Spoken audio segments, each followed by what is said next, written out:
Bem, pessoal, hoje vamos começar a estudar a teoria cinética de equilíbrio.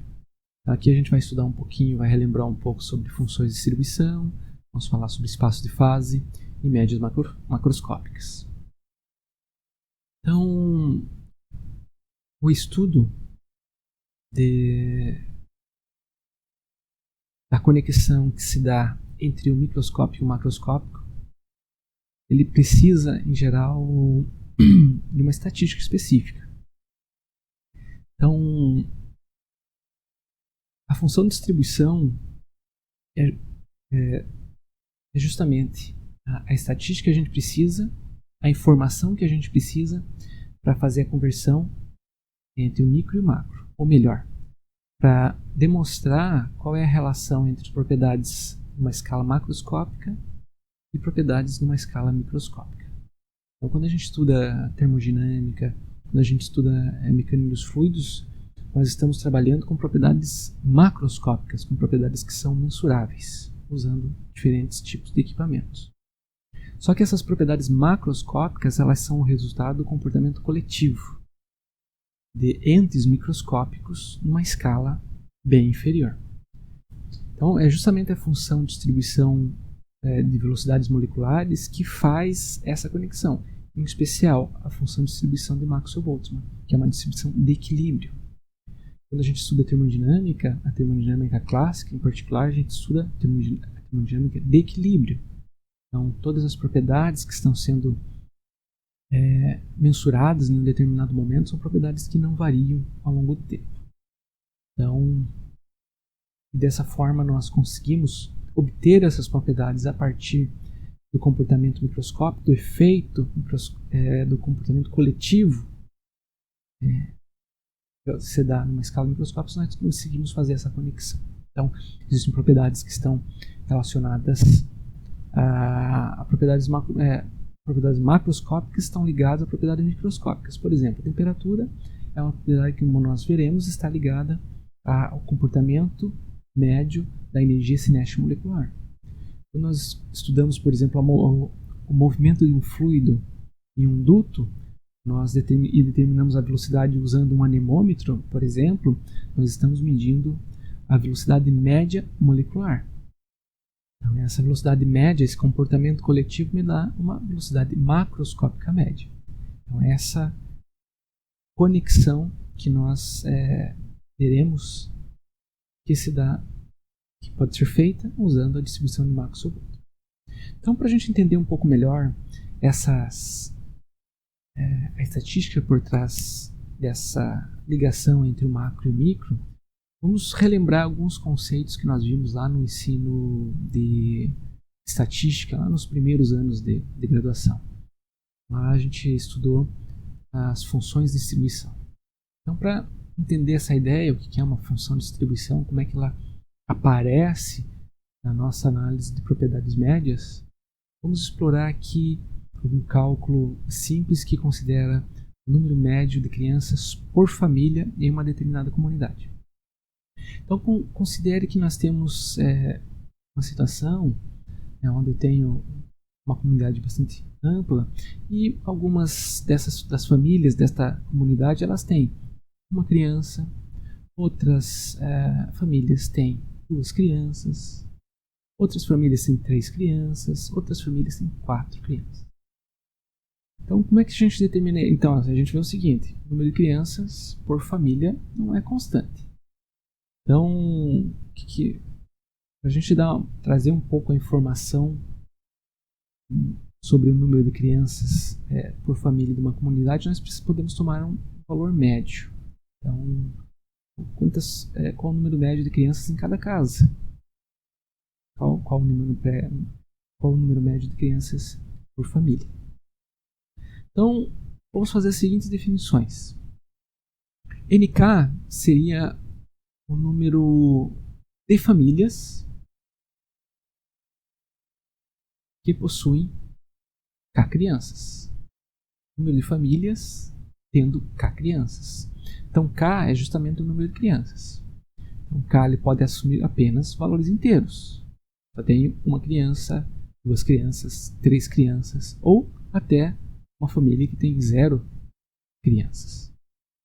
Então, K é um número inteiro. Então, NK seria o número de famílias com K crianças. Então, se eu tenho N2, N2 é um número de famílias com 2 crianças. N3, número de famílias com 3 crianças. O número total de famílias é dado aqui por N. Esse N ele pode ser escrito da seguinte forma. O N ele seria, então, o somatório de todas as famílias. Número total de famílias. Soma todas as famílias.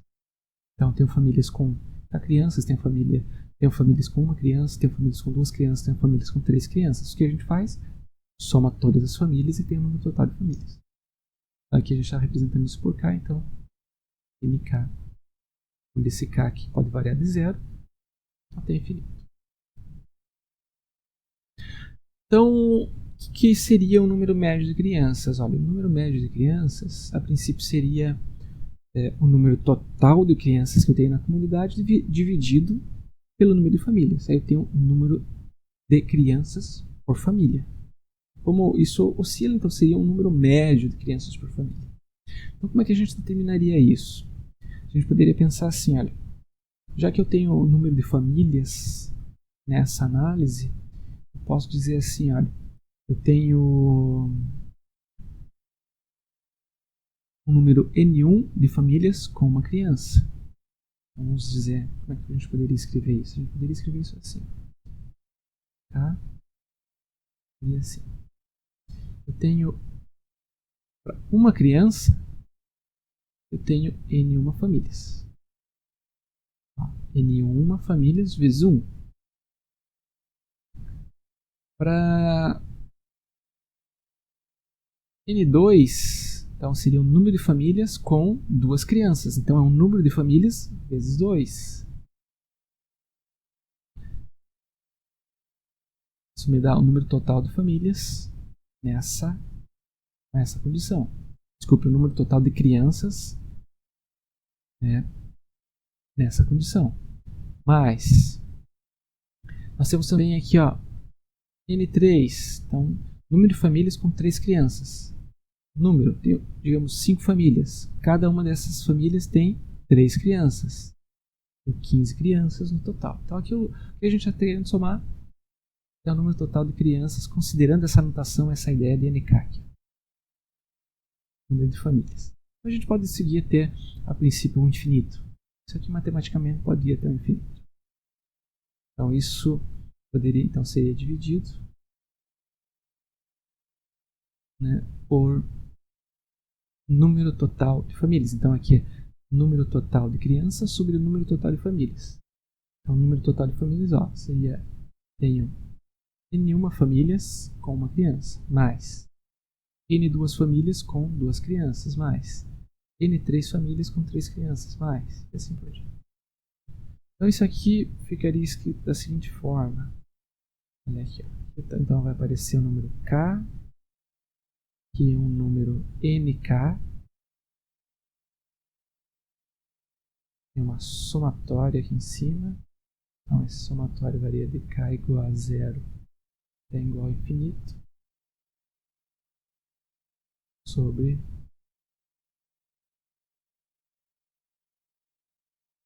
NK. K igual a 0, enfim.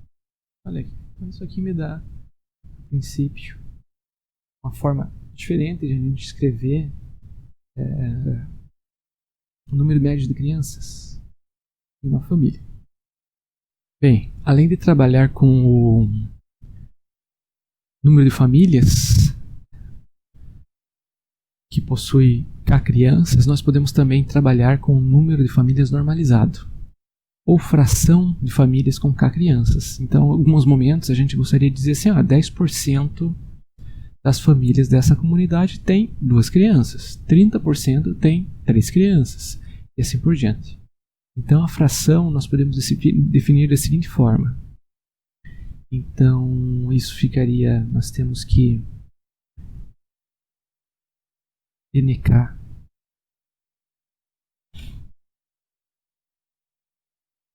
número de crianças, número de famílias com K crianças, sobre N. Isso nós podemos chamar de FK. Então, lembrando que isso é uma fração. Desse modo, se a gente somar todas as frações, nós teremos sempre a unidade. Logo, então, se a gente somar FK de K igual a 0 até K infinito, isso tem que ser igual a 1. Ou seja, percebe que a gente já está começando a iniciar, a incluir aqui a ideia de probabilidade, de uma densidade de probabilidade, ou seja, uma maneira normalizada de quantificar certas propriedades e trabalhar com certas propriedades. Então, desse modo, o número médio de crianças pode ser escrito da seguinte forma. Nós vimos então que a média de K é igual a soma de K, NK, K é igual a 0 até infinito, sobre soma NK, NK é igual a 0 até infinito. Então isso aqui, olha, se eu trabalhar com a ideia de, nós temos aqui, isso aqui, tudo que está aqui embaixo é N, então nós podemos escrever essa relação em termos do F da seguinte forma. Então nós temos aqui K, NK sobre N. Então aqui já aparece, a gente já percebe, é o nosso K. Então por fim, pode escrever a média de K, considerando então a soma de K, FK, de K igual a 0 até. Então é interessante notar que nesse exemplo aqui, K é o número de crianças, ou seja, K assume apenas valores inteiros, ou nulo. Então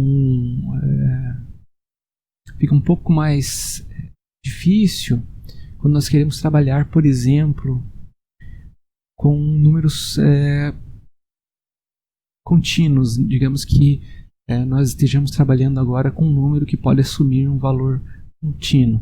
Então, por exemplo, poderia pensar como K sendo a altura dos habitantes de uma comunidade. Então nós não temos alturas exatamente iguais a 1, 2, 3, 4. Nós temos alturas de 1,5 metro, 1,75, 1,76, 1,80, 1,90 e assim por diante.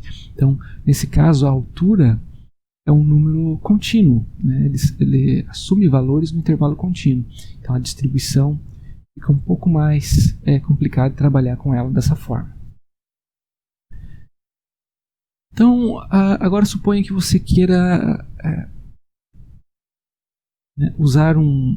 trabalhar com essa situação, quando nós temos então uma propriedade que pode assumir um valor contínuo. Um outro exemplo que é interessante para nós é o exemplo de qual seria o peso médio dos carros em uma comunidade. Então, note que o peso dos carros, assim como a altura dos habitantes, ele não pode ser, ele não assume apenas valores inteiros. Então, nós temos carros com 700 quilos, 752 quilos, 800, 920 quilos e assim por diante. Então, o peso de um carro em si é um valor contínuo, assume valores contínuos. Como é que a gente poderia, então, trabalhar nesse caso? É interessante também notar que se a gente assumisse, mesmo que a gente assumisse valores inteiros, seria difícil se encontrar, olha, numa dada comunidade eu quero saber qual a fração dos carros, quantos carros têm peso igual a 901 kg. Provavelmente a probabilidade seria 0. Então, porque essas coisas variam muito e de forma contínua.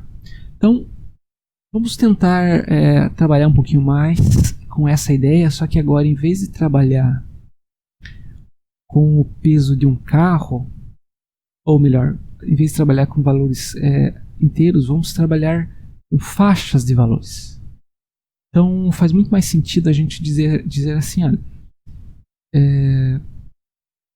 qual é a faixa média dos pesos dos carros desta comunidade, ou seja, quantos carros estão compreendidos, por exemplo, entre 950 e 1000 kg. Então, nesse caso, é mais natural e a gente vai encontrar muitos carros dessa situação. Vamos então explorar esse caso aqui. Então, o que nós buscamos de fato é determinar a distribuição de pesos de carros em uma determinada cidade. Então, como que seria este caso?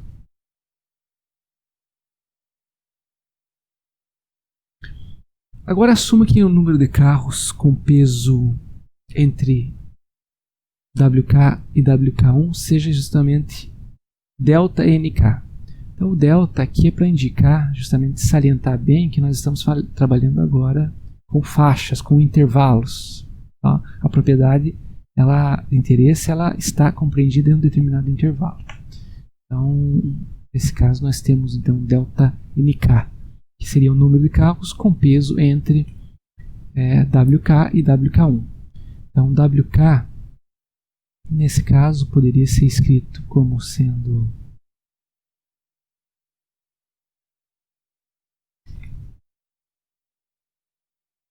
K vezes um delta W, e WK1, K mais 1, desculpe, pode ser escrito como sendo K mais 1,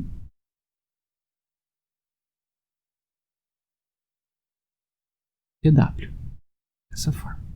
Então a gente poderia trabalhar dessa forma. Esse valor aqui, esse é um dado de entrada. Esse seria a variação do peso ou a espessura de cada intervalo que você está considerando, ou o tamanho de cada intervalo, né, que você está considerando. Então esse seria o tamanho do intervalo.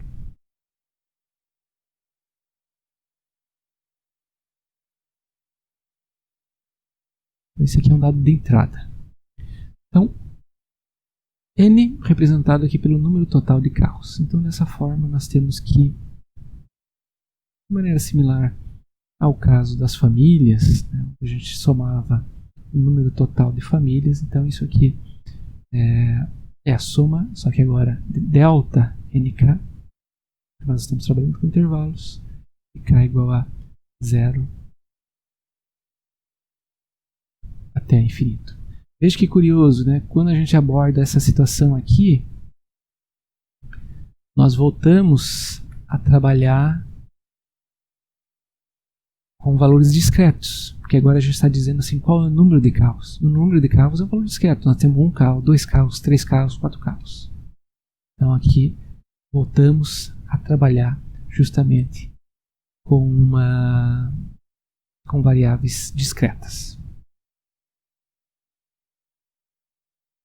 Uma outra questão relevante é que quando nós olhamos para ΔW, sendo um determinado intervalo, isso vai ficar mais claro daqui para frente. Quanto menor for o valor desse intervalo, mais bem definido vai ser a descrição do sistema. Então, em termos estatísticos. Então, mas isso a gente vai ver daqui a pouco. Então, como mencionei, a gente volta a trabalhar com valores discretos ou com uma distribuição discreta. Então é uma maneira de a gente realmente converter o problema de uma variável contínua para uma variável discreta, que a princípio é mais simples, mais intuitivo da gente trabalhar. Vamos lá, aqui um exemplo só para termos uma noção de diferentes da distribuição que a gente vai obter. Então, imagina que nós temos K, seriam as faixas de trabalho que nós estamos trabalhando. Então, na verdade, seria um rótulo para a faixa. Então, a faixa, nós podemos ter uma faixa 0, podemos ter uma faixa 1, uma faixa 2. Então, se a gente definir, por exemplo, aqui a gente poderia definir um intervalo padrão de 50 kg. Então, eu vou contar o número de carros num determinado intervalo padrão, que é 50 kg. Então, aqui nós temos algumas faixas, vamos ver aqui. Ó. Aqui nós temos a faixa de 890, mais 50, então nós temos aqui 940.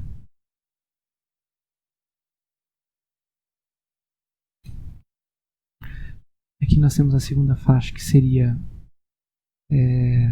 para simplificar, vamos representar, ó, pegando o primeiro número depois disso aqui, 241 até 941 até 991. E a terceira faixa, então, seria aqui 992 até 1042. Essas seriam as três faixas que a gente está trabalhando. Então, a primeira faixa nós temos de 890 a 940, nós temos 2 carros. A segunda faixa que nós estamos trabalhando, 941 a 991, nós temos, nesse caso, 1, 2, nós temos esse aqui também, 3. E acima de 991, a gente teria apenas um carro. Aqui, trabalhando para simplificar com pesos inteiros, embora isso não seja uma realidade. A gente aqui só para simplificar um pouco. Então, se a gente for representar graficamente esse resultado, nós temos o seguinte: temos então, poderíamos pensar assim, olha. Tá.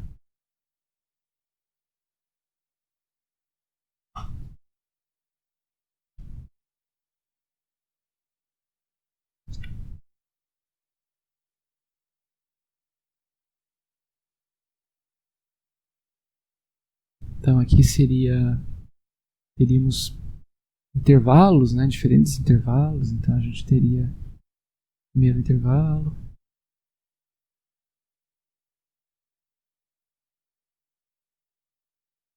aqui nós teríamos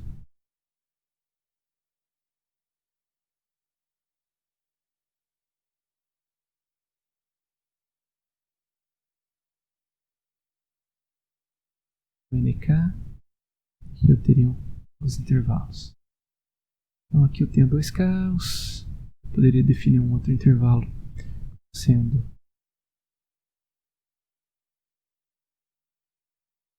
três carros, aqui o intervalo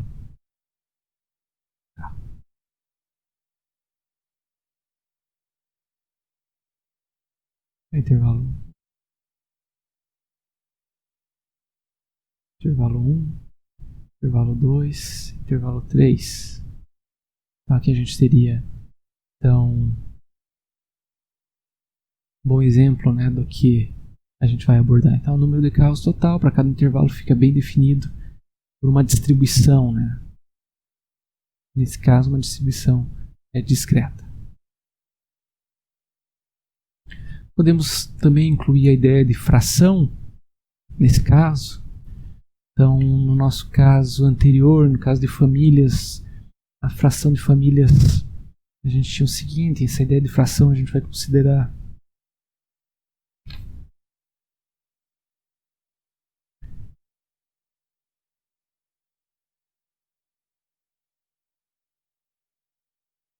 isso como sendo FK. Então seria, como nós temos uma dependência com intervalo aqui, interessante a gente incluir isso de alguma forma. Na forma anterior a gente definiu assim, a gente trabalhou somente com a fração do número de carros. Então lá a gente trabalhava com NK sobre N. Aqui a gente tem NK, delta NK sobre NK. Para incluir a ideia de fração, a dependência com intervalo, a gente pode dividir isso aqui assim.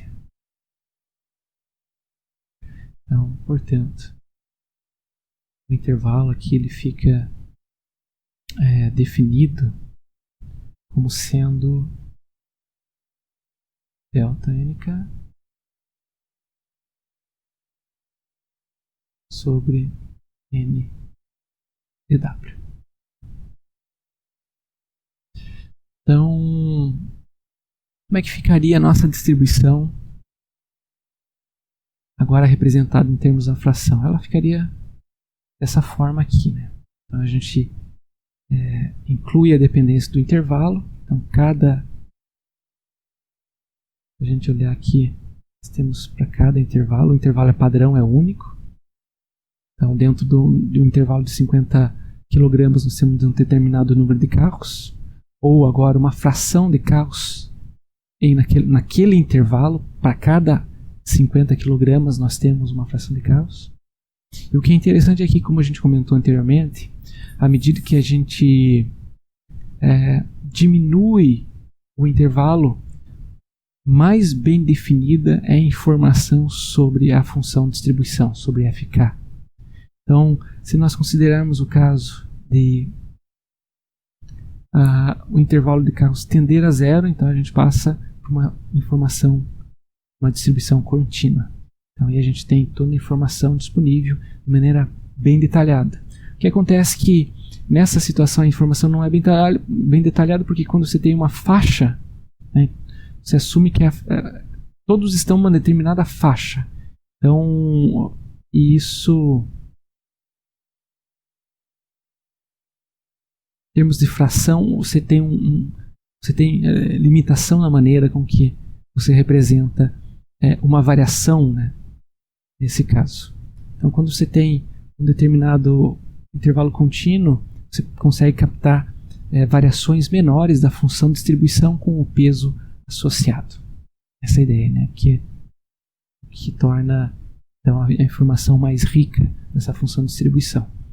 Então, podemos imaginar essa situação da seguinte forma, né? Nós temos que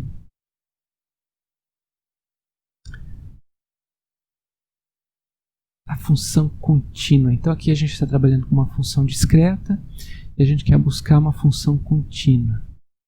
Aqui a gente trabalha com intervalos de pesos, aqui a gente trabalha com peso, uma vez que o delta W ele tende a zero.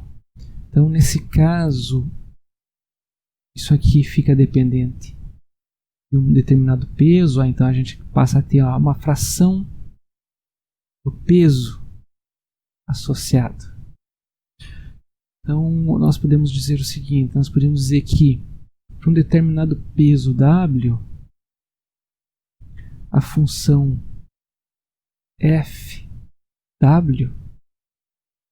ela vai ser o quê? Ela precisa ser igual ao limite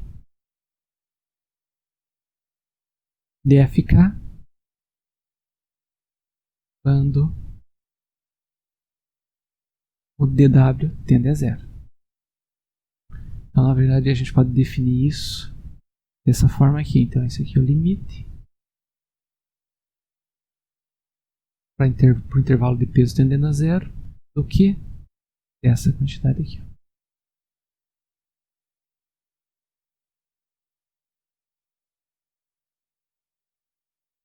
Mesmo aqui.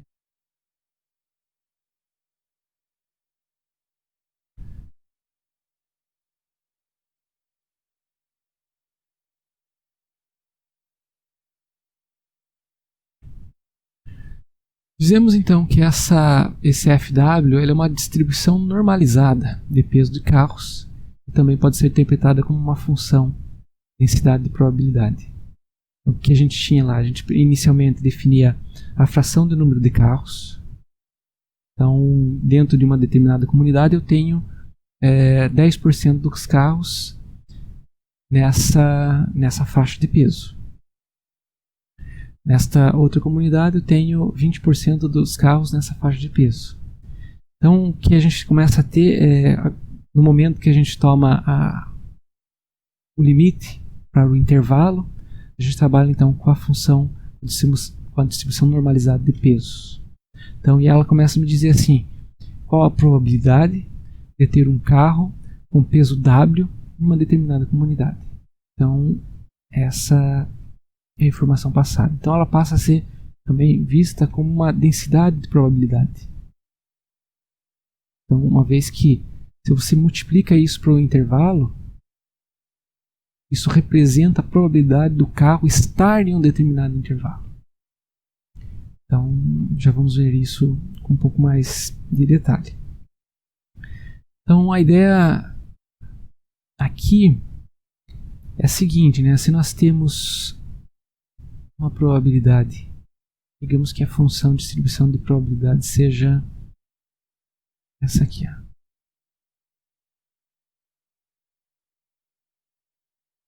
Então, isso aqui seria o FW, peso W. A gente pode definir isso da seguinte forma. Então, digamos agora que eu venho aqui e pegue uma determinada, só um determinado intervalo. Então, olha aqui, para cada, pontualmente, para cada peso, nós temos aqui a probabilidade associada para encontrar cada peso. Se eu definir aqui uma determinada faixa, olha aqui, ó. Então eu posso pegar aqui uma região, né, intervalo.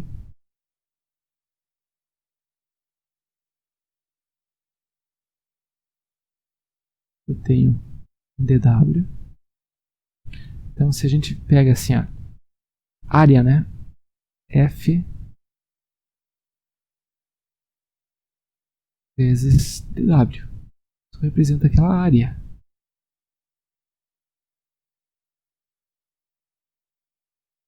Então, à medida que a gente vai aumentando o tamanho desse intervalo, você vai pegando uma área cada vez maior. Como nós trabalhamos com uma probabilidade, a soma de todas as probabilidades deve ser igual a 1. Então isso significa que isso te dá a fração dos carros num determinado intervalo. Então vamos mostrar agora que realmente isso é válido, uma vez que a gente definiu isso da maneira como nós definimos a fração, o FK, anteriormente, permite que a gente realmente prove que nós estamos falando aqui de uma densidade de probabilidade. Então, uma das maneiras de provar isso é integrar FW em todo o seu intervalo de definição. Então, nesse caso, de 0 a infinito, uma vez que o peso do carro, a gente não limitou o valor do carro, ele pode ser tanto 0, está dentro do intervalo 0 a infinito. Então, para a gente demonstrar isso, não é difícil. O que nós precisamos fazer aqui? Nós precisamos apenas utilizar a definição de FW de modo a verificar isso. Então nós vimos que o FW aqui, ó, ele é igual ao limite de delta W tendendo a 0. O que? Da soma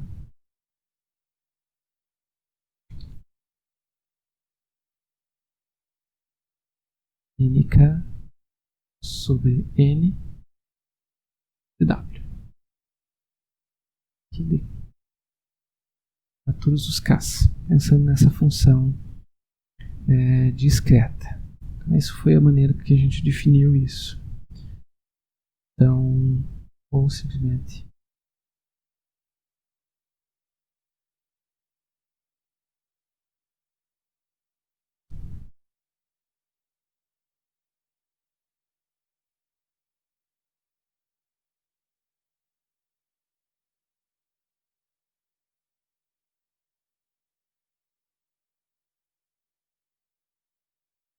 FK.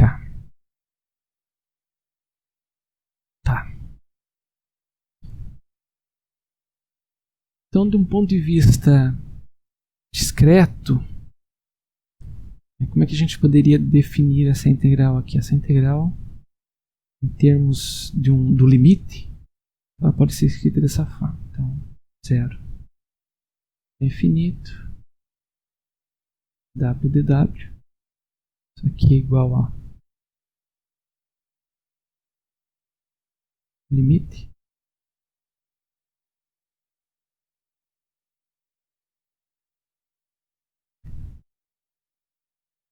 de uma soma da integral. Então, isso aqui é igual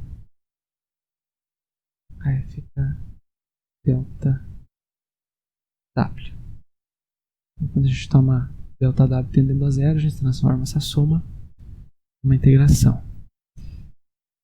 Então, vamos ver aqui, olha.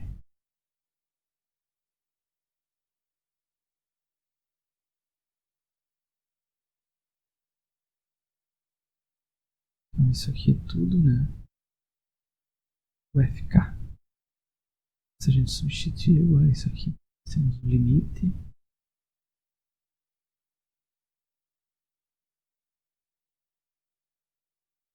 de delta nk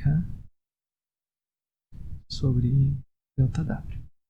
A definição de FK vezes o delta w. Então, o que nós temos aqui? Nós temos que esse cara vai embora com esse cara. Nós ficamos aqui. Vamos apagar aqui para aproveitar um pouco mais o nosso quadro. Ficamos com essa relação aqui, olha. Lembrando o seguinte, nós podemos lembrar que essa soma, que o número de carros dentro de uma determinada comunidade era justamente a soma de NK. Então, NK era o número, delta NK era o número de carros dentro de uma determinada faixa, uma faixa K. Então, se a gente substituir isso nessa relação, então nós percebemos que isso aqui fica igual a limite de 1. Limite de 1 é justamente 1. Uma vez que nessa relação ficamos n sobre n. Ok? Então aqui nós demonstramos que realmente a definição de FK feita dessa forma aqui, ela é útil para que a gente, no final da nossa análise, realmente recupere o conceito de probabilidade. Então é por isso que a gente reescreveu a fração em termos do peso dos carros, para de fato nós pudéssemos, né, a fazer toda a modelagem do problema de modo que a f, quando vista no limite, para quando os intervalos tendem a zero, fosse justamente uma densidade de probabilidade bem definida. Ok? Após dessas informações, agora a gente pode pensar como seria o peso médio de um carro em uma comunidade. Vamos ver como é que a gente poderia pensar nisso, né? Então, vamos pensar da seguinte forma. Se a gente tem aqui, olha, vamos pensar um exemplo para tentar entender como é que essa ideia de peso médio ela é definida. Então, um exemplo simples aqui seria assim, olha, vamos imaginar que nós temos delta NK, e aqui seria WK. Digamos que WK fosse realmente, não fosse um intervalo, ou a gente, vamos passar, nós tivéssemos aqui pesos discretos, apenas para ilustrar. Então aqui eu teria aqui peso 1, peso 2, peso 3 e assim por diante. Aqui poderia até definir uma determinada distribuição para eles aqui. Ó. Como é que a gente determinaria o peso médio nessa situação aqui? Nessa situação seria assim, né? O peso médio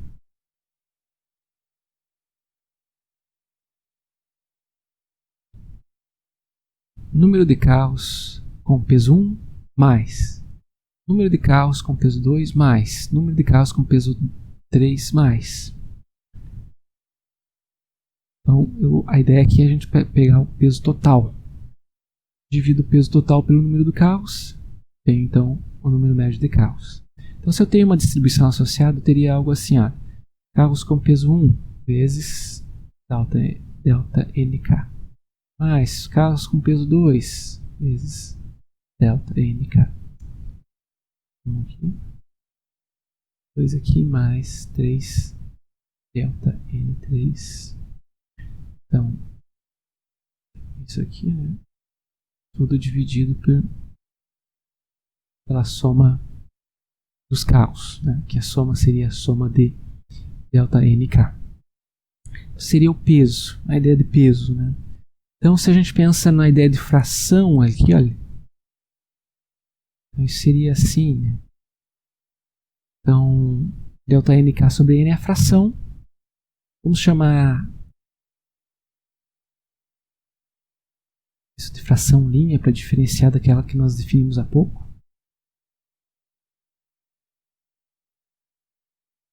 Então, isso aqui seria, então, soma os pesos da NK. Poderia dar peso 1, peso 2, peso 3.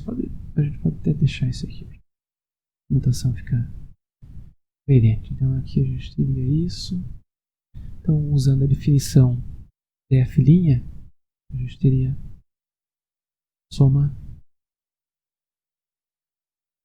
dfk' vezes o wk. Apareceu o peso aqui. Ó. Então, a diferença é assim. Quando a gente tem um intervalo, em vez de tomar um único peso, a gente pega o peso do intervalo. Então, para um determinado intervalo, então você pega essa média, ela vai ser uma média das médias dos pesos nos intervalos.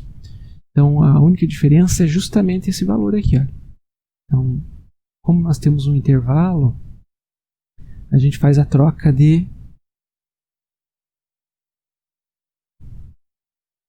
esse WK, ele passa a ser valor médio. Então, a ideia seria, você pega, como daí nós teríamos um intervalo, a gente teria WK mais 1 mais WK sobre 2. Peso médio no intervalo. Então, essa é o raciocínio, na verdade, que a gente precisa ter na hora de passar para uma distribuição baseada em intervalos. Então, como é que ficaria nesse caso? Então, ficaria assim, olha. Então, WK então, ficaria a soma fica linha. Agora entra a média do intervalo, porque isso aqui não é mais uma barra, não é mais uma linha, é uma barra com uma determinada espessura, delta W. Então isso seria, então olha aqui, a gente faz essa substituição, mais 1 mais WK sobre 2. Essa mudança que a gente precisa fazer, essa ideia que a gente precisa ter. Ok. Se a gente quisesse usar a nossa definição EF, FK, basta a gente dividir o F', FK', desculpa, por delta W. Daí a gente tem aquela definição anterior que a gente viu. Ok, então isso ficaria... Aqui a gente poderia escrever isso assim, né? Então, poderia fazer... Então, seria LK sobre N vezes a média no intervalo.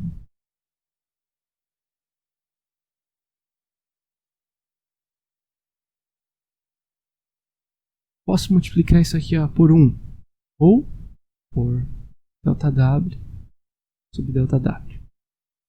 Então aí eu reconheço, aí eu vou reconhecer que essa quantidade aqui é justamente a definição FK. Então, dessa forma nós vemos que o peso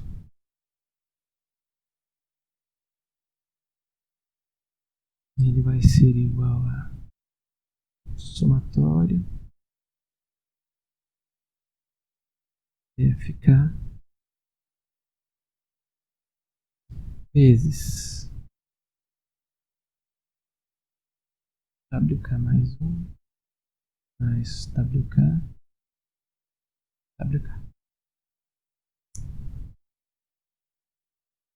DW, desculpe. Então aqui, somado em tudo.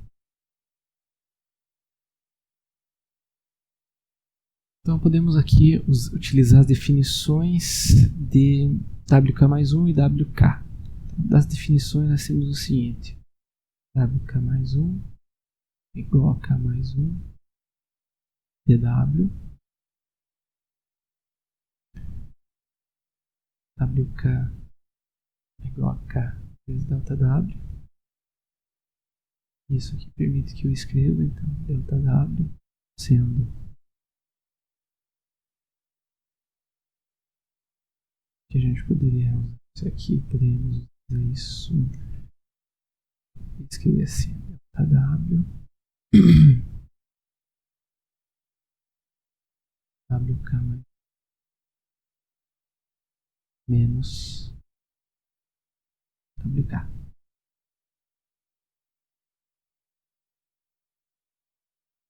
Ok, então substituindo isso nessa relação, WK mais 1 ficaria escrito então dessa forma aqui: WK mais delta W sobre 2. E aqui nós teríamos FK delta W.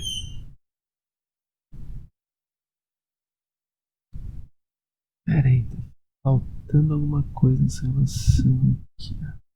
Ah, tá aqui, ó. Dividir por 2, né? Aqui faltando 2. Aí quando eu faço essa soma aqui, eu fico com 2K. Aí divido por 2, some 2. Ok, fica dessa forma aqui. Peso médio. Soma. Fica aqui nós temos então W, DK, WK, mais delta W sobre 2, delta W. Então isso aqui, princípio de um FK. Temos aqui um termo linear, um dW, mais um termo não linear, um termo W quadrado aqui.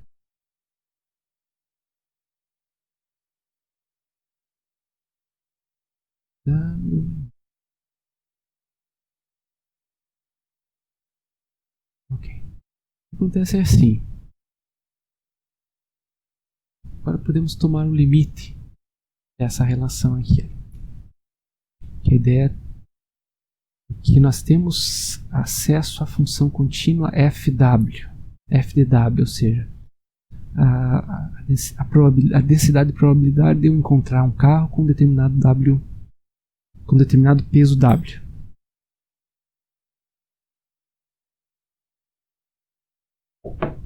que acontece quando eu tomar o limite, esse termo aqui, que é um termo quadrático, em geral já é pequeno, quando ele é elevado ao quadrado é menor ainda. Então esse termo aqui ele tende a zero. E nós podemos escrever então FW, a média do peso dos carros em uma determinada comunidade da seguinte forma. Então vamos ver aqui, se a gente tomar limite para dW tendendo a zero, ou ΔW tendendo a zero, dessa soma vai ficar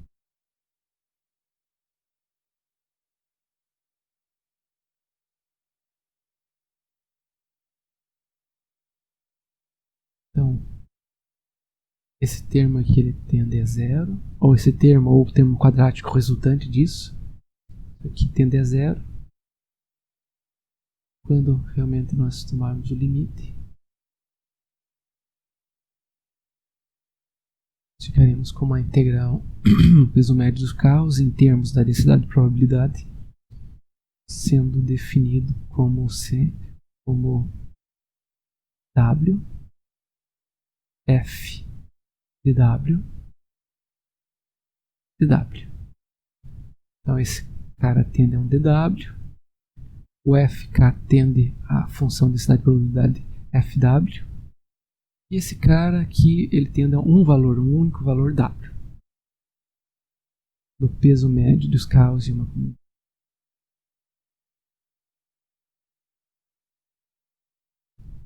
Então, embora vocês já tenham visto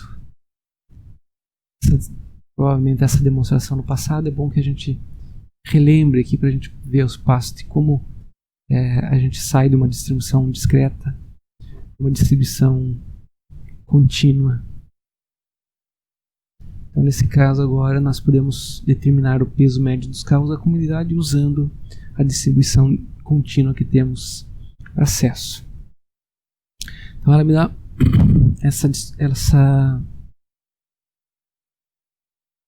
expressão me fornece então o peso médio sabido, né, conhecendo a densidade de probabilidade, ou seja, a probabilidade de eu encontrar um carro com determinado peso. Eu posso determinar o peso médio dos carros usando essa relação. Interessante que se a gente trabalhar agora, em vez de pensar apenas no peso médio dos carros, eu posso considerar qualquer propriedade contínua nessa expressão. Então, por exemplo, podemos escrever agora o valor médio de uma quantidade qualquer que, digamos que se tem uma propriedade qualquer que depende de W. Então, se você quer tomar a quantidade, o valor médio dessa quantidade, então nós temos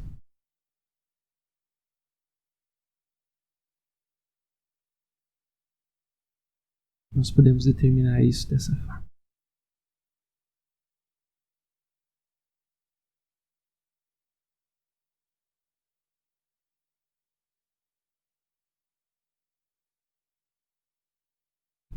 Então, toda essa demonstração serviu para que a gente saliente a conexão que nós temos entre essa estatística e a estatística que nós podemos aplicar a um gás. A um gás composto por um número indefinido de entes microscópicos. Então, os mesmos princípios que nós utilizamos aqui, nós podemos utilizar para o gás. A grande vantagem aqui é que, como nós estamos trabalhando com nós vamos trabalhar com um número de moléculas que é muito maior que o número de carros de uma comunidade, então nós sempre teríamos uma estatística mais representativa, mais precisa daquilo que nós estamos trabalhando. Então, e para nós a distribuição ela sempre vai ser contínua, porque nós temos realmente um número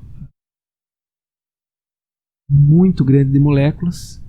E quando a gente pensar em W como sendo uma das propriedades dessas moléculas, por exemplo, como sendo a velocidade das moléculas, a gente tem condição então de aplicar esse conceito com muito mais, essa ideia de função contínua com muito mais propriedade. Então vamos em frente. Bem, continuando nossa aula, agora vamos imaginar que nós temos uma partícula se movendo em uma dimensão apenas, com uma força bem definida. Então a partícula pode ser representada por um ponto num sistema específico x Vx, da seguinte forma. Então, se nós temos aqui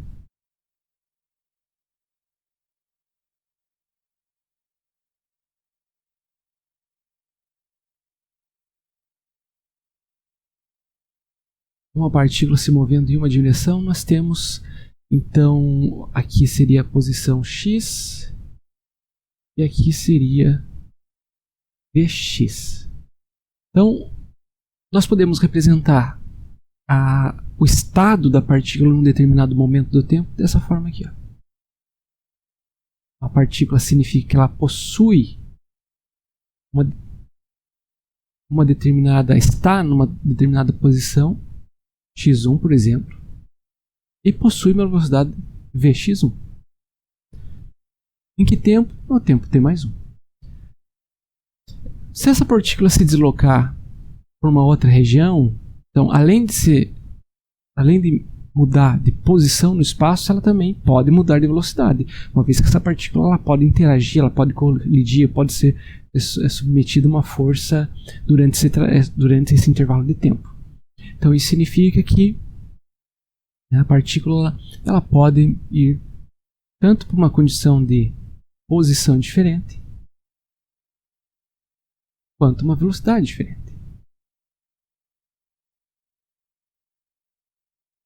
X2. Então no tempo t2. O caminho percorrido por ela poderia ser esse aqui.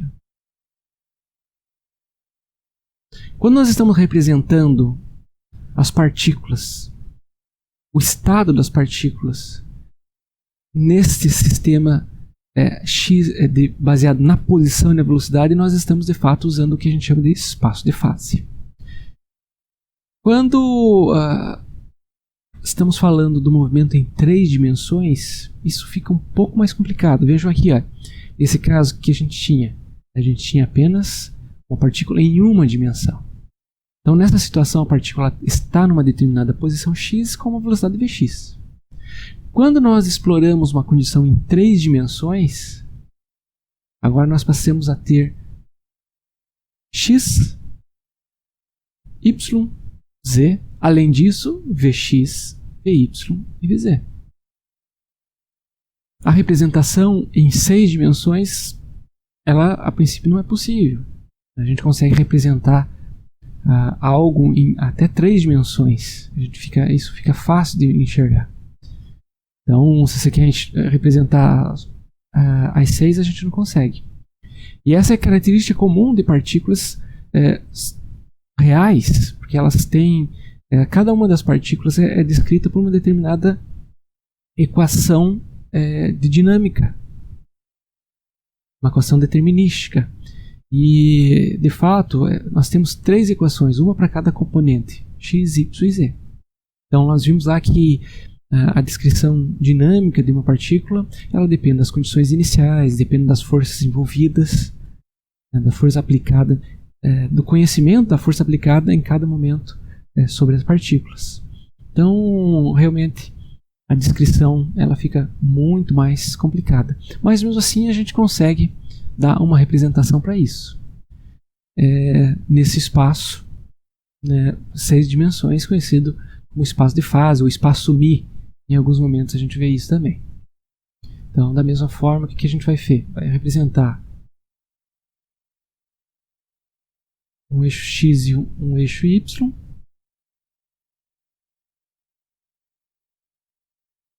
Só que aqui a gente vai representar isso vetorialmente. Então nós temos um vetor V aqui. E aqui nós temos um vetor posição R.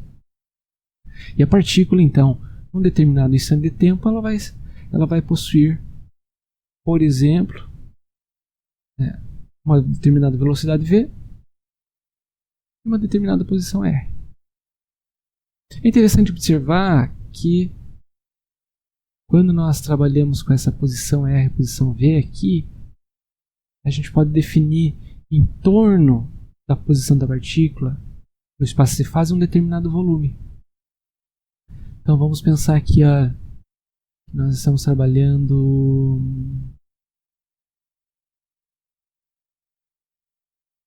vemos aqui, olha. Então esse volume a gente define ele assim, ó. Vou exagerar bastante aqui para a gente ter.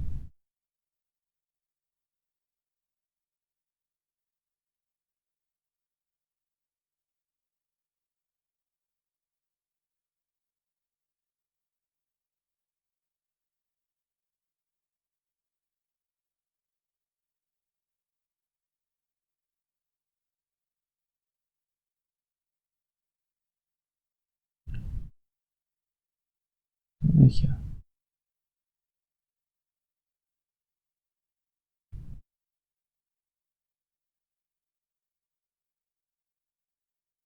Aqui a gente vai chamar, daqui a pouco a gente vai ver essa notação. Isso aqui é o chamado de volume dr3 e essa dimensão aqui, ó, dv3.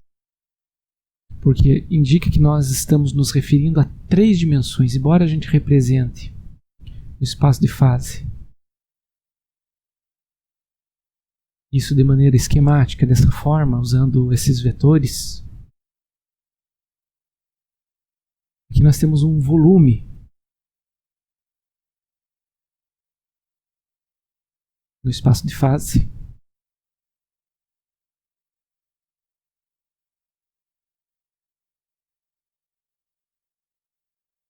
E esse volume, ele é um volume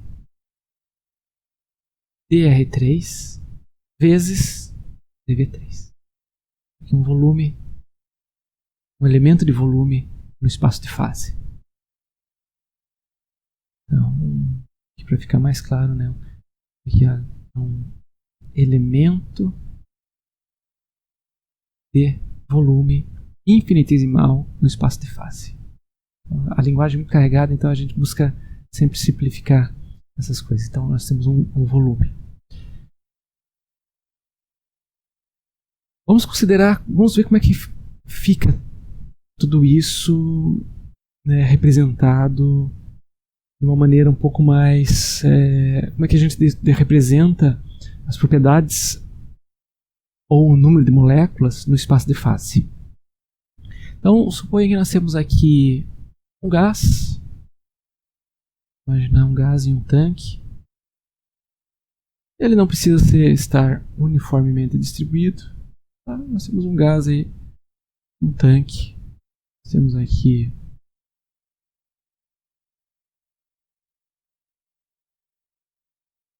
o gás aqui, ó.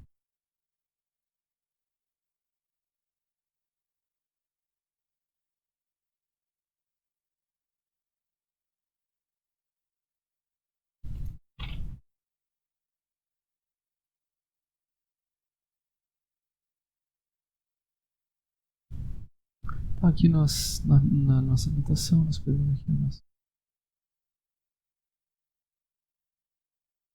x, isso aqui seria meu x mais dx, e seria meu y, melhor, aqui y, aqui y mais y.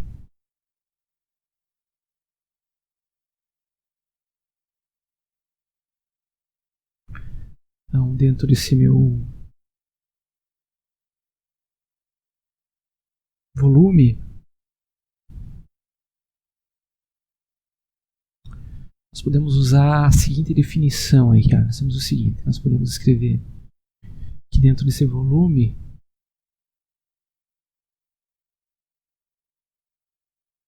podemos pensar num volume, esse volume aqui, ó.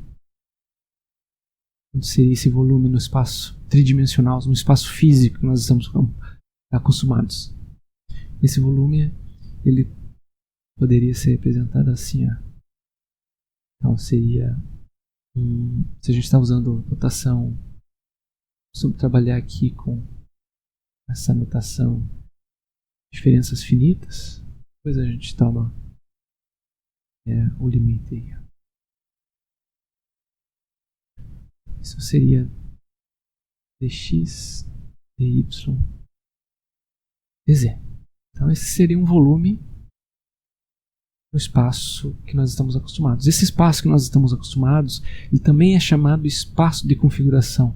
É espaço onde a gente observa o gás fisicamente. É o espaço de configuração. Esse volume, numa notação mais compacta, vislumbrando já a ideia de representação no espaço de fase, isso é representado assim, ó, dr3. Ok? Agora, como é que a gente representaria o número de moléculas ali dentro? O número de moléculas ali dentro a gente poderia representar assim, ó. Como é um espaço tridimensional, isso é representado como sendo o número de moléculas 3.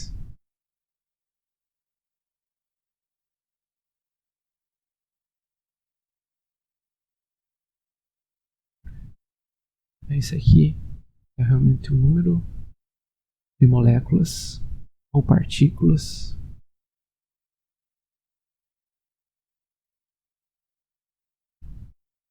no volume ou no elemento de volume ΔV. Como que seria a representação da densidade média nesse caso? Então, a densidade média, especificamente, vamos falar em densidade do número de moléculas. Nós não vamos incluir ainda a informação de massa. Nós estamos falando em densidade do número, a densidade no número que se encontra num determinado volume. Então esse número aqui a gente pode definir da seguinte forma. Então, o número de moléculas,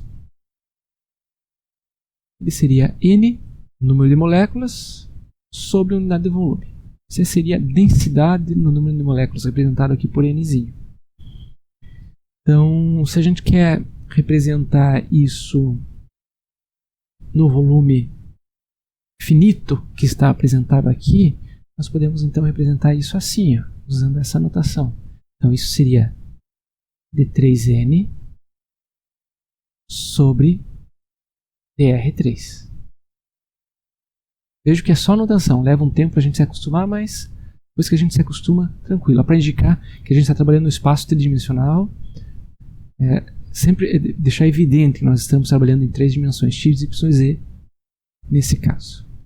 Porque a gente pode definir o número de partículas de uma forma um pouco diferente, como a gente vai ver. Então, se a gente quer um ponto específico, a gente poderia tomar um limite para esse volume tendendo a zero. Então, se a gente considerar, olha, o que é chamado de volume macroscopicamente infinitesimal, então a gente terá que a definição de n associada agora a um ponto, a um vetor posição, nr, como sendo então o limite para o volume dr3 tendendo a zero. Isso então seria um limite de dn3 sobre dr3. Então essa seria a definição do número de moléculas em um determinado ponto, né? Densidade no número de moléculas na posição, no vetor posição R. Então, esse macroscopicamente infinitesimal é assim. Esse volume ele é extremamente pequeno.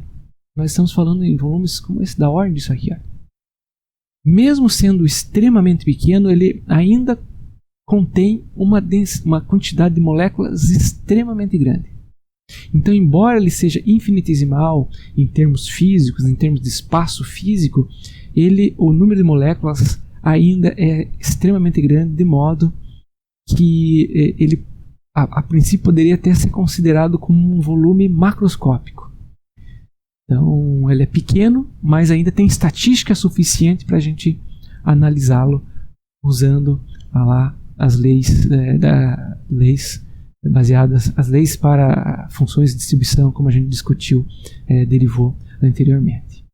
Então, é importante notar que nós estamos falando aqui, olha, a unidade característica desse sistema aqui, olha, é moléculas por, aqui é por volume. É a ideia de concentração, né?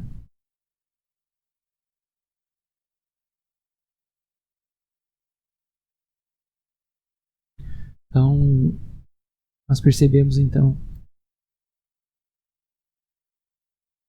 que é possível mostrar que, na verdade, mesmo quando a gente tenha volumes muito pequenos como esse aqui, na ordem de 10 a menos 10 do centímetro cúbico, então imagina, né? 1 centímetro cúbico, então agora 1 sobre 10 elevado a 10 divisões. Então se divide esse volume, esse centímetro cúbico por 10 elevado a 10. Então esse é um volume extremamente pequeno, mas mesmo assim a gente pode encontrar, é possível mostrar que nós temos ainda 10 na 9 moléculas nesse volume. Para fazer essa conta, em geral a gente utiliza um número que é chamado de número de Loschmidt. Então o número de Loschmidt é esse aqui, olha.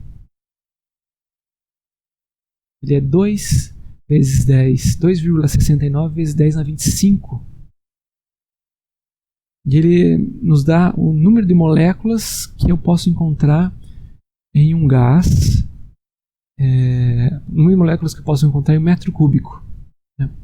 Considerando uma hipótese, a gente pode calcular isso usando o modelo de gás ideal. Então é isso que eu gostaria que vocês fizessem. Como exercício, né, assumam condições normais de temperatura e pressão e determinem quantas moléculas a gente encontra neste volume. Como nós estamos trabalhando com o sistema internacional, considera então o volume como sendo 1 metro cúbico. E vocês então vão chegar justamente nesse número, que é o número de Loschmidt. Então, a partir desse número de Loschmidt, a gente consegue fazer contas como essa aqui, ó, determinar então, número de moléculas em volumes diferentes. Ok? Façam essa conta para vocês terem essa visão. Aqui só repetindo, né, quando nós falamos nesse N aqui, que está nessa página aqui, olha, vou escrevê-lo aqui também. Então esse N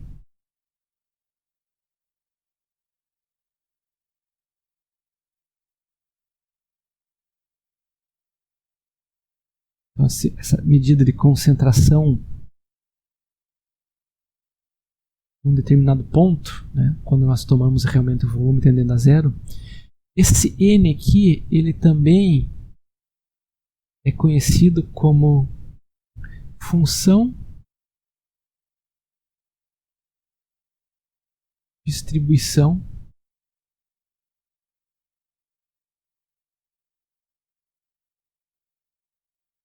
no espaço de configuração.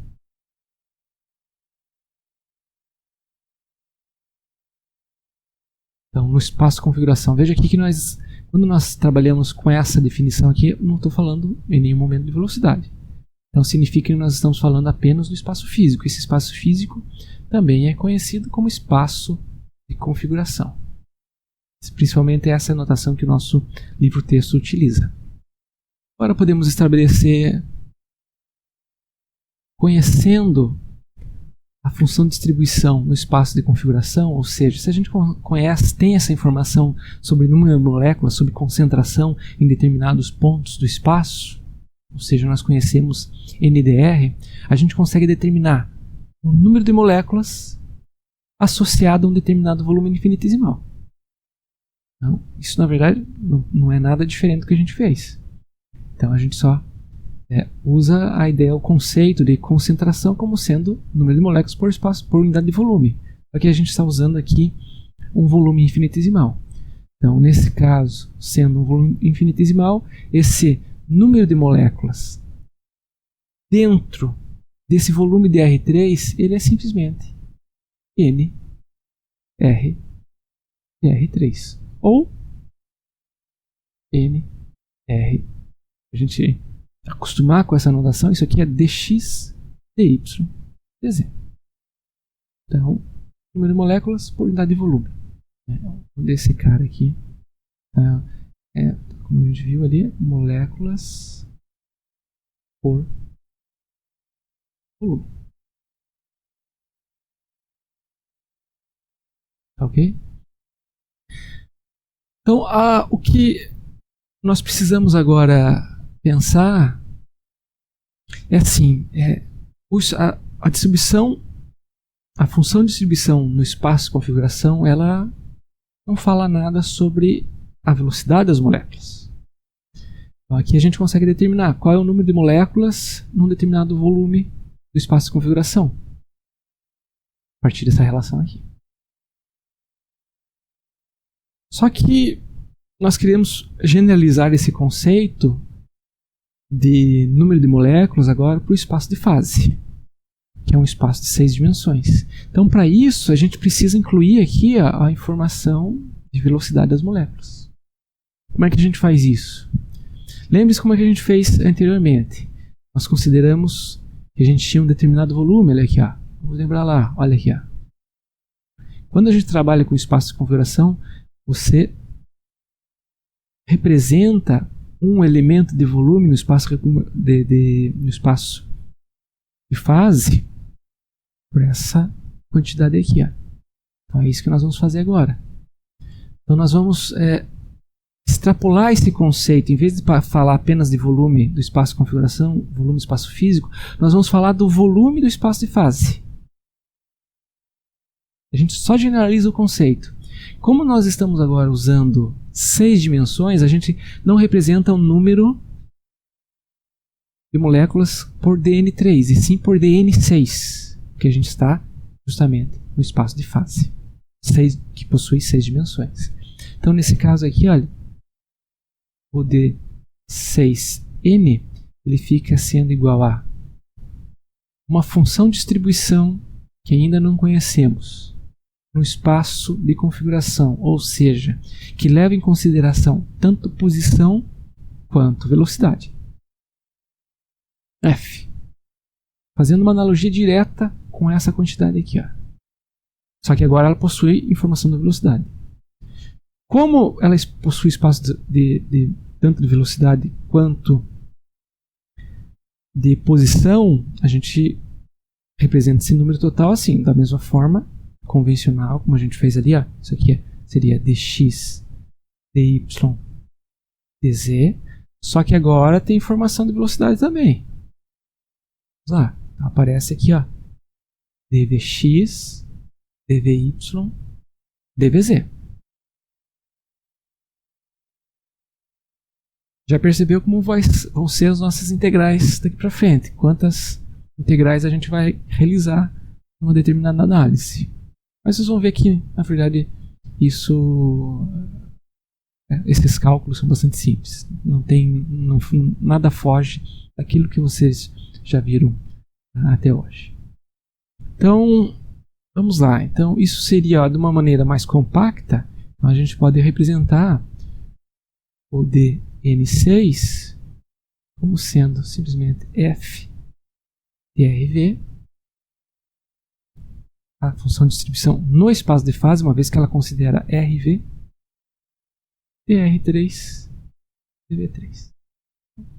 E a gente fica com uma notação realmente bem mais compacta, né, como vocês podem ver. Vale realmente uma a representaçãozinha aqui, ó, diferenciada. Essa é uma caixinha. Então, o que nós temos, na verdade? Então, quando nós temos aqui essa quantidade aqui, olha, estendendo o conceito do espaço de configuração para o espaço de fase, isso representa um número de partículas. Mas o número de partículas no elemento de volume que está compreendido entre x e x mais ΔX, entre y e y mais ΔY, ou melhor, dy, e z mais dz. E que, além dessa informação de espaço, apresenta também a informação de velocidade. Ou seja, está compreendido entre as componentes de velocidade Vx e Vx mais dVx, Vy e Vy mais dVy e Vz e dVz. Desculpe, Vz e Vz mais dVz.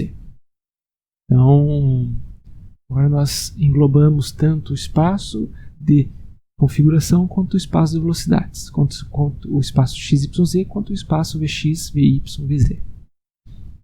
Então, dessa forma, nós generalizamos aquele conceito que a gente já tinha lá sobre a ideia de concentração molecular.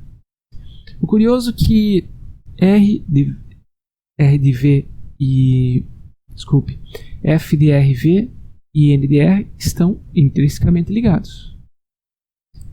De que forma? O que acontece se nós integrarmos f de v sobre todos os valores possíveis de velocidade? Imagine que nós temos aqui uma função f de x e y. Eu venho aqui, ó, integro sobre todos os valores de y. Então, de y1 até um determinado y2. O que sobra aqui? Ó? Aqui sobra uma função de x. Então, na verdade, é assim: se a gente integrar essa função sobre todos os valores de velocidade, o que eu espero obter é justamente nr. Se eu elimino a informação de velocidade, o que eu obtenho é apenas a informação do espaço de configuração, espaço relacionado à concentração no volume XYZ. Podemos provar isso.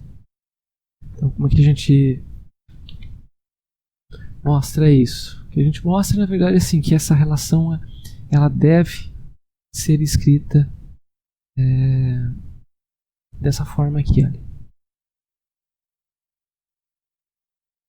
Então, na verdade, nós não vamos mostrar isso. Isso é uma definição. Então, nós definimos. É um resultado, de fato. Porque se você não tem informação de velocidade, você volta a ter a informação baseada apenas no espaço XYZ. Então, o que nós temos aqui? A integração em velocidade, lembrando, quando a gente fala em velocidade, nós temos três componentes: Vx, Vy e Vz. Então, se a gente integrar f e rv no espaço de velocidade, olha aqui, ó, usando já a notação compacta, nós então obteremos ndr. A função distribuição no espaço de fase, quando integrada, ela passa a ser a função do espaço de configuração. Então a gente pode também enxergar isso da seguinte forma.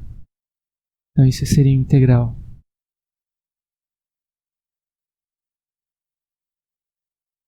Vamos ver aqui, eu tenho agora escrevendo isso aqui em termos de Vx, Vy e Vz.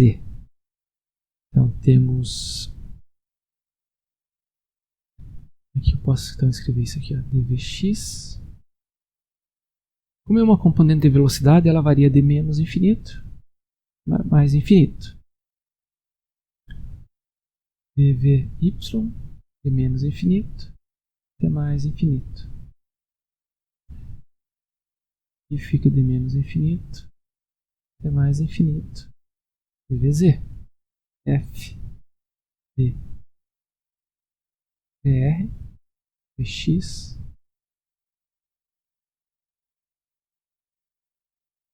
dy dz.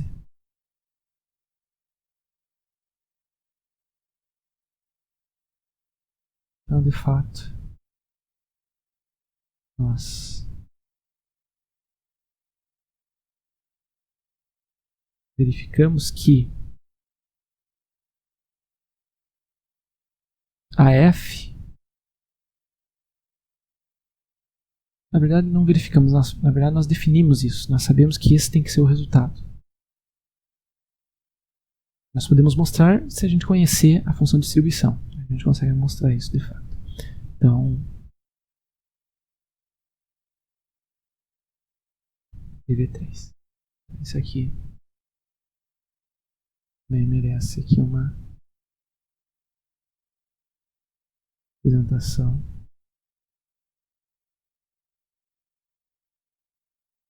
É uma caixinha.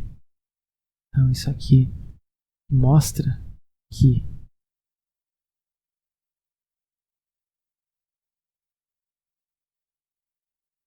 FDR está normalizada para N.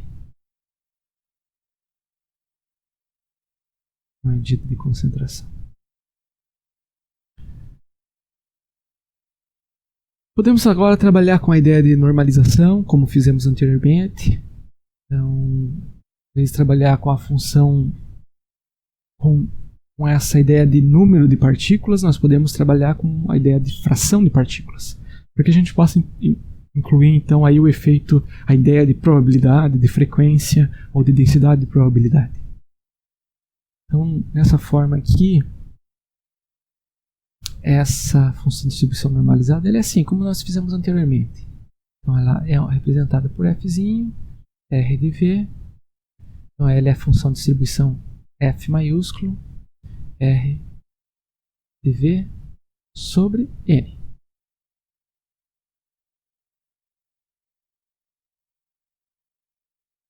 Quando a gente define isso dessa forma, passamos então a ter a F como sendo uma densidade de probabilidade.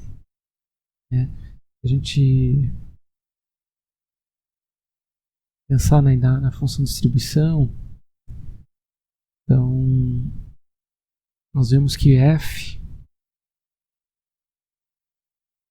passa a ser uma densidade, uma vez que ela é condicionada, né? Ela está sempre no intervalo entre 0 e 1. Então, ela está normalizada. Então, e agora esse FDR passa a ser então a probabilidade ou a densidade de probabilidade de encontrar uma partícula com velocidade v na posição R do espaço de fase. Então, essa normalização, né, a partir dessa normalização a gente consegue mostrar, né, que F, quando nós integramos F em todo o intervalo de velocidades, a gente sempre vai obter 1. Por quê? Porque a gente normalizou F, definiu F, né, em termos justamente da função de distribuição no espaço de configuração. Mas a gente pode mostrar isso. Nós podemos mostrar aqui, então, se a gente pegar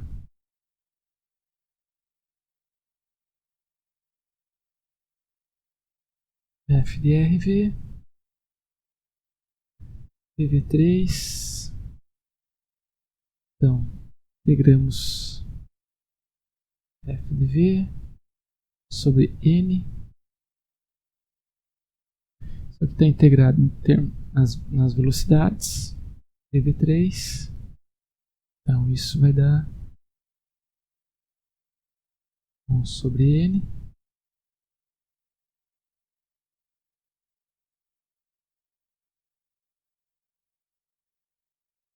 V3, como a gente viu ali, como a gente definiu,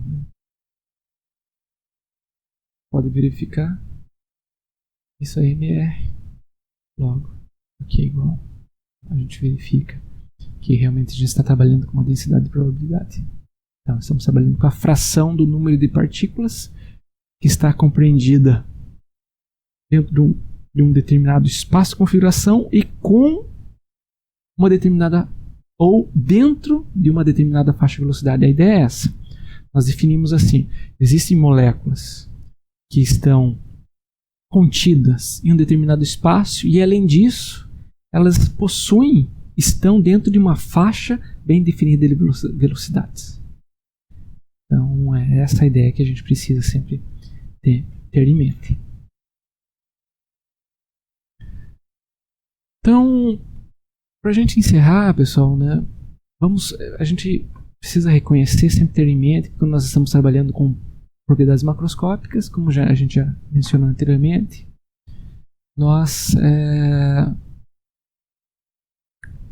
essas propriedades macroscópicas são o resultado da média de quantidades microscópicas. Mas não só de quantidades microscópicas, mas sim de quantidades microscópicas que dependem da velocidade molecular. Então existe sempre uma dependência com a velocidade molecular. Então, todas essas quantidades aqui, temperatura, pressão, velocidade de escoamento, elas são originadas de uma média de uma quantidade, elas estão associadas a uma quantidade microscópica que depende da velocidade. Quando a gente integra essa quantidade microscópica, a gente obtém a propriedade. Então, de modo geral, nós podemos definir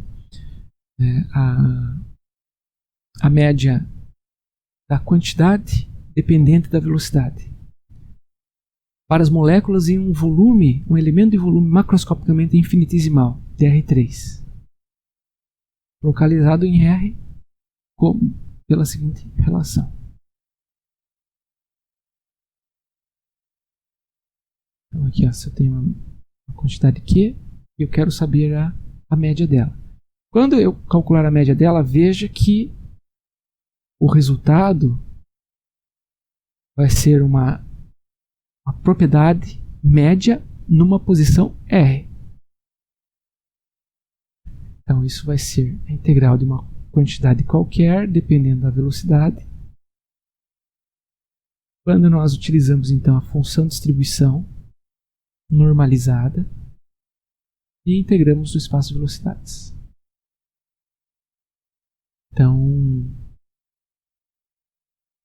a média, de maneira muito similar àquela que nós exploramos quando nós estudamos a ideia da média do peso, né, ou peso médio dos carros dentro de uma comunidade. Nós determinamos de maneira bastante detalhada qual é o peso médio. Como é que a gente determina o peso médio? Em função da distribuição de probabilidade associada, ou em função da densidade de probabilidade associada.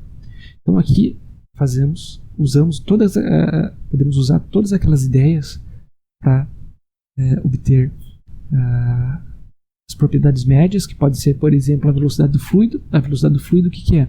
A velocidade, a média das velocidades moleculares em um determinado espaço, em um determinado volume ou em determinado ponto. Por quê? Porque esse ponto, ele ainda, embora seja essa região do espaço, seja um volume infinitesimal, ele é macroscopicamente infinitesimal e possui ainda uma grande quantidade de moléculas. A gente sempre consegue determinar, associar uma quantidade a um determinado ponto, um determinado vetor posição. Então essa ideia de ponto é um volume infinitesimal, né? Em torno de determinada, dada o vetor posição, eu tenho em torno daquele ponto, em torno daquela posição, um determinado volume macroscopicamente infinitesimal.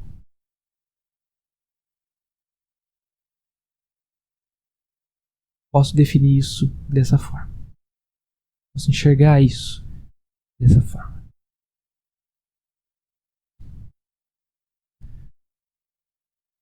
Ok, pessoal? Então, esse material foi gerado com o auxílio aí do Thomaz Gombosi, né? O livro do Thomaz Gombosi é um livro texto para nossa disciplina. Anotem as dúvidas, pessoal, que no momento oportuno a gente vai discutir essas dúvidas, tirar qualquer dúvida que venha surgir aí durante as nossas aulas, tá bom? Então em breve a gente vai se reunir para discutir isso aí, tá bom? Até mais então, nos vemos.